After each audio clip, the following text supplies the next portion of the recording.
रावलपिंडी के होने वाले धरने रावलपिंडी में जमात इस्लामी के होने वाले धरने में मुझे तहरीक इंसाफ का झंडा लिए हुए खूबसूरत नौजवान कहूँ या एक शख्सियत मिले हैं। मैं ज़रूर जानना चाहता हूँ, दिलचस्पी रखता हूँ। पहले तो आपका तारुफ हो, फिर आपसे मज़ीद बात करते हैं। आउज़ुबिल्लाहि मिनश्शैतानिर्रजीम बिस्मिल्लाहिर्रहमानिर्रहीम इय्याका नअब्दु व इय्याका नस्तईन। मैं सबसे पहले आपका शुक्रगुज़ार हूँ कि आपने मुझे मौका दिया यहाँ पे बात करने का।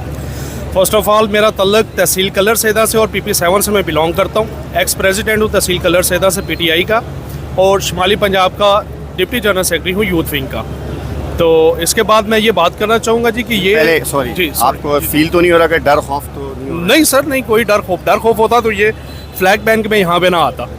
तो डर बिल्कुल नहीं है जी। मैं अप्रिशिएट करता हूँ जमात इस्लामी को कि ये काम जो इन्होंने किया है, ये इसको मैं खराज तहसीन पेश करता हूँ। और ये किसी एक जमात का काम नहीं है, ये किसी एक सियासी जमात का काम नहीं है, बल्कि ये पूरे